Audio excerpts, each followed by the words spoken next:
Hello दोस्तों। तो चलिए फिर से सुनते हैं कहानी का अगला भाग, part 15, the girl in room 105। चलिए सुनते हैं कहानी। लक्ष्मण, तुम बाहर आ जाओगे, लेकिन इसमें थोड़ा समय लगेगा, मैंने कहा। मैं तिहाड़ जेल में लक्ष्मण से मिलने आया था। चूंकि वो अंडर ट्रायल था, इसलिए उसे विजिटर से मिलने की इजाजत दी गई थी। साहब, मेरी बीवी अकेली है और घर में कोई कमाने वाला भी नहीं, लक्ष्मण ने कहा। आई एम सॉरी लक्ष्मण, मैंने कहा। तुम मेरी मदद करो और मैं तुम्हारी मदद करूंगा। मैं आपकी क्या मदद कर सकता हूँ? मैं जानना चाहता हूँ कि ज़ारा के हॉस्टल में उससे कौन कौन मिलने आता था। उसके पेरेंट्स आते थे, लेकिन 2 महीने में एक बार। और रघु साहब, वो महीने में एक बार दिल्ली आते थे। वो उन्हें अपने साथ ले जाते और ज़ारा मैडम फिर कुछ दिनों बाद लौटती। और कभी कभी प्रोफेसर सक्सेना आते थे। कब? यह सब विजिटर्स बुक में लिखा होगा। पिछले महीने में शायद वो 3 बार आए थे। तुमने उनकी बातें सुनी? वॉचमैन ने सिर हिलाकर मना कर दिया। वो कॉमन रूम में जाते थे और ज़ारा मैडम वहीं आकर उनसे मिलती थी। साहब, मैं घर कब तक जा पाऊंगा? जी, मैं आपके लिए क्या कर सकता हूँ? प्रोफेसर सक्सेना ने कहा। वो अपनी डेस्क पर बैठे थे। फाइलों के ढेर, किताबों और बहुत बड़े से सीपीयू वाले एक सुपर कंप्यूटर के कारण उनका चेहरा थोड़ा छिपा हुआ था। मेरा नाम केशव राज पुरोहित से, सर। यहाँ का एल्मिनस। मैंने 5 साल पहले यहाँ से ग्रेजुएशन किया था। प्रोफेसर सक्सेना के बालों में सफेदी आ चुकी थी और ऐसा लग रहा था कि उन्होंने ग्रेजुएशन के बाद से कंघी नहीं की है। लेकिन उनकी शक्ल अभी तक साफ साफ नहीं देखी जा सकी थी। उन्होंने अभी तक अपने कंप्यूटर से नजर हटाकर मुझे नहीं देखा था।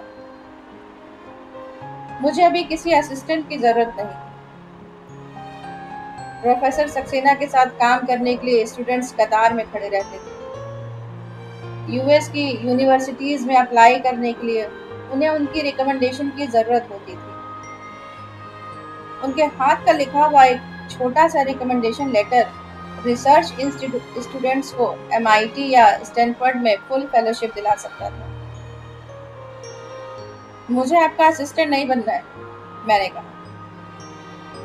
तो फिर तुम यहाँ पर क्या कर रहे हो? मैं ज़ारा लोन के बारे में बात करना चाहता हूँ। क्या? उन्होंने कहा और पहली बार मेरी तरफ देखा। उसने आपके अंडर ही पीएचडी की थी, राइट? वो मुझे घूर कर देखने लगे। तुमने क्या नाम बताया था अपना? केशव राज पुरोहित, 2013 बैच। और ज़ारा लोन से तुम्हारा क्या ताल्लुक है? वो मेरी अच्छी दोस्त थी। रियली? अच्छी दोस्त? प्रोफेसर सक्सेना ने कहा। तुम उसके एक्स बॉयफ्रेंड हो, राइट? स्टूडेंट्स ने मुझे बताया कि तुम्हारे ही कारण उसने अपनी एमआईटी स्कॉलरशिप छोड़ी थी। वो अपनी कुर्सी से आगे खिसके और मेज पर हाथ टिका दिए।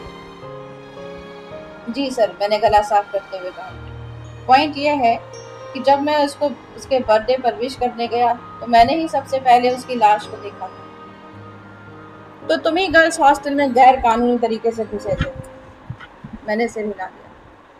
उसका एक मंगेतर भी था ना? मैं उससे मिला था। वो भी यहीं का पीजीएम था, रघु वेंकटेश। पीजीएम यानी प्रेसिडेंट्स गोल्ड मेडल, जो कि बैच टॉपर को दिया जाता है। Of course. मग्गू रघु ने हर सेमेस्टर में 10 स्टेट जीपीए यानी ग्रेड पॉइंट एवरेज स्कोर किए थे। जिसके बाद यह तय हो गया था कि nerd of the batch medal उसी को मिलेगा, उसके सिवा किसी और को नहीं मिलेगा। रघु भी मेरे ही बैच से है और उसका करियर बहुत अच्छे से आगे बढ़ रहा है। उसकी आर्टिफिशियल इंटेलिजेंस कंपनी के लिए सेक्वोइया कैपिटल ने फंडिंग की है। इसमें सिलिकॉन वैली की कई कंपनियां इन्वेस्ट करना चाहती हैं। वो सही मायनों में आईआईटी दिल्ली की एक सक्सेस स्टोरी है, मुझसे बिल्कुल उलट, जो कि आईआईटी दिल्ली की फेलियर स्टोरी था। ये सब मुझे मालूम है सर। क्या आप कोई ऐसी चीज जानते हैं जो ज़ारा लोन के मर्डर के बारे में मदद कर सके? क्या? वे एकदम से उठ खड़े हुए तो उनकी कुर्सी चरमरा गई। वॉचमैन ने उसको मारा था, हम सभी ने न्यूज में देखा। टेरिबल। वॉचमैन ने उसको नहीं मारा सर। रियली? जी सर, 100% श्योर ये उसने नहीं किया। तुम कौन हो? पुलिस? नहीं सर। पहले तो उस इंस्पेक्टर, क्या नाम है उसका, राणा, उसने मुझे तंग किया। वो अपनी टीम को कैंपस में हर जगह भेजना चाहता था, लेकिन वॉचमैन के पकड़े जाने के बाद अब जाकर वो शांत हो गया है। आपने पुलिस को कैंपस में आकर जांच करने की इजाजत क्यों नहीं दी? यहाँ पर लोग आकर पढ़ाई करते हैं, ये कोई आपराधिक पूछताछ केंद्र नहीं है। मैंने उस इंस्पेक्टर से कहा कि यहाँ से दफा हो जाओ, और अब तुम मेरा समय बर्बाद करने चले आए हो। मैं केवल पुलिस की मदद कर रहा हूँ सर, क्योंकि पुलिस को यहाँ आने की इजाजत नहीं है। What nonsense! तुम कैंपस में पूर्व छात्र की तरह आ सकते हो, लेकिन जासूसी करने के लिए नहीं। मैं तुम्हारी एंट्री भी बैन करा सकता हूँ। नहीं, आप ऐसा नहीं करेंगे, मैंने शांत स्वर में कहा। इससे वह चौंके। क्या अपने टीचर से इसी तरह बात की जाती है? चले जाओ यहाँ से। क्या यह सच है कि आपने ज़ारा का फायदा उठाने की कोशिश की थी? क्या? प्रोफेसर का चेहरा सफेद पड़ गया। ऊपर से वो भले ही सख्त दिखने की कोशिश कर रहे थे, लेकिन उनके होंठ थरथराने लगे थे। आपने उसकी थीसिस रोक ली थी। आपने उससे कहा था कि उसको आपके साथ सोना पड़ेगा। क्या बकवास है! मैं सिक्योरिटी को बुलाकर तुम्हें यहाँ से बाहर फेंकवा रहा हूँ। उन्होंने अपने रूम का इंटरकॉम उठाया। भूल से भी ये गलती मत कीजिएगा।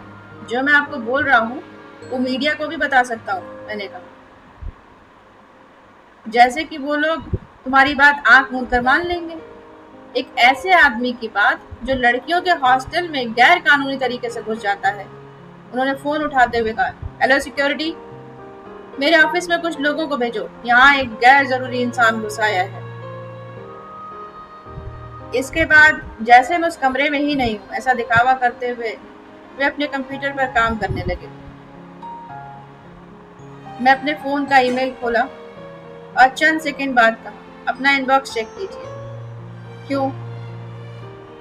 प्रोफेसर सक्सेना ने कहा, जबकि वो पहले ही अपने कंप्यूटर का माउस क्लिक करने लगे थे। उन्होंने ईमेल खोला जो मैंने अभी अभी उन्हें फॉरवर्ड किया था। उसको पढ़कर उनका मुंह खुला का खुला रह गया। ईमेल इस प्रकार था, to Raghu from Zara. Hey love, कैसे हो तुम? मुझसे इतनी दूर हैदराबाद में। आज वैसा एक दिन है जब मैं चाहती हूँ कि काश तुम मेरे साथ होते। मैंने तुम्हें फोन करने की भी कोशिश की। तुम्हारे सेक्रेटरी ने मुझे बताया कि तुम सैन जोन से आए कुछ लोगों के साथ दिन भर मीटिंग्स में बिजी रहोगे। वेल, उसके लिए गुड लक। होप सब ठीक रहे। क्या तुम मुझे समय मिलने पर कॉल कर सकते हो? मुझे तुमसे जरूरी बात करनी है। मैं तुम्हें पहले ही बता चुकी थी कि मैं प्रोफेसर सक्सेना के साथ कंफर्टेबल फील नहीं कर रही थी। मैं तुम्हें यह भी बता चुकी हूँ कि वो मुझे कई बार कॉफी के लिए मिलने के लिए भी बुला चुकी है। पहले तो मैंने इस सब पर ज्यादा ध्यान नहीं दिया, लेकिन आपको ज्यादा ही हो रहा है। मिसाल के तौर पर, जब मैं अपने कंप्यूटर पर काम कर रही होती हूँ तो वो अक्सर मेरे पीछे आकर खड़े हो जाते हैं और मेरे बालों को छूने लगते हैं। 2 दिन पहले जब मैं उन्हें एक प्रिंट आउट दिखा रही थी तो उन्होंने मेरे कंधे पर हाथ रख दिया। जब मैं उनसे दूर हो गई तो उन्होंने कहा, हमें एक दूसरे के और करीब आना चाहिए। इंटीमेसी से लोगों को कनेक्ट कर होने में मदद मिलती है। रघु, मुझे इतना बुरा लगा कि मेरा दिल किया कि मैं ऑफिस से खिड़की से बाहर कूद जाऊं। पता नहीं मैंने तुम्हें इस बारे में तभी क्यों नहीं बता दिया। मैंने सोचा ऐसा बार बार नहीं होगा, लेकिन आज उन्होंने फिर वही किया। मैं उन्हें अपने लैपटॉप पर एक एक्सेल शीट दिखाने गई।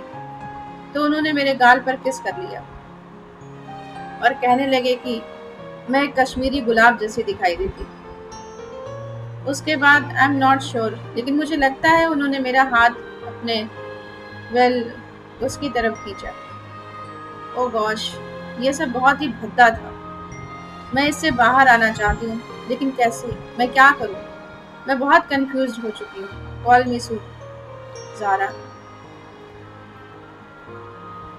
यह सब सरासर झूठ है, प्रोफेसर सक्सेना ने कहा, लेकिन उनकी आवाज कांप रही थी।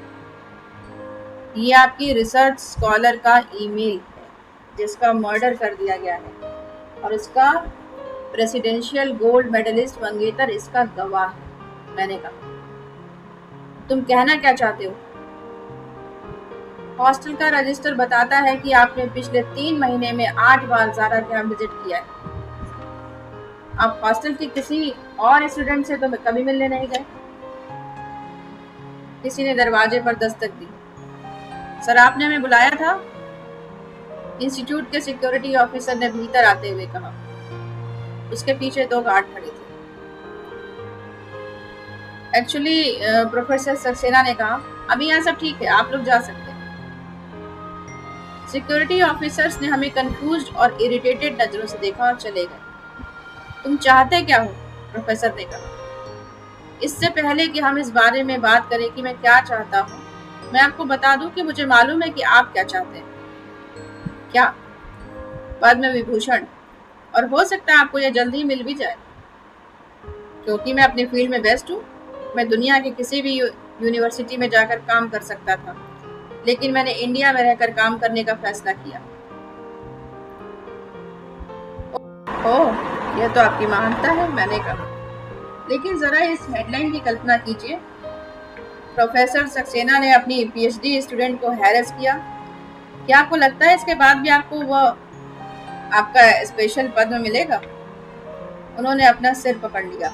जब पावर बैलेंस किसी के खिलाफ चला जाता है तो बड़े से बड़ा आदमी भी बौना नजर आने लगता है। आखिर तुम चाहते क्या हो?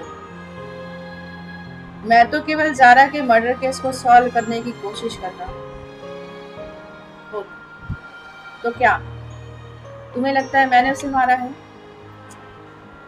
मैंने ऐसा तो नहीं कहा, लेकिन क्या तूने ही इसको मारा है? तूने, हरामजादे। एक फैकल्टी मेंबर से इस तरह से बात करना अजीब तो था, लेकिन इससे राहत मिली। क्या? मैंने किसी को नहीं मारा, तुम क्या बोल रहे हो? मैं खड़ा हो गया और आगे बढ़कर उनकी कमीज का कॉलर पकड़ लिया। मैंने कहा, यू क्रीप। ज़ारा मेरे पास लौटकर आना चाहती थी, लेकिन तुमने उसको परेशान किया, उसको हैरेस किया, और ना जाने तुमने उसके साथ क्या क्या किया है। और अभी तुम यहाँ पर एक बेगुनाह प्रोफेसर की तरह बैठे हो। ये बहुत अच्छी स्पीच तो नहीं थी, इसलिए इस कमी को पूरा करने के लिए मैंने सक्सेना को एक जोरदार तमाचा दे मारा। मैं उन्हें और भी तमाचे रसीद करना चाहता था, लेकिन वो गुड़गुड़ाने लगे। प्लीज मुझे छोड़ दो, मुझे मत मारो। तुमने उसको मारा। नहीं, जाने दो मुझे। मैंने उन्हें छोड़ दिया और अपनी कुर्सी पर बैठ गया। उन्होंने अपना हाथ अपने सीने पर रख दिया। मैंने कभी मक्खी नहीं मारी, मैं क्यों उसको मारूंगा? शायद तुम्हें लगा हो कि पीएचडी करने के बाद वो दुनिया के सामने तुम्हारी सच्चाई उजागर कर देगी, और तुम उसकी पीएचडी को और ज्यादा समय तक रोक नहीं सकते थे। शायद तुम डर गए थे, इसलिए कमरे में जाकर उसको मार दिया।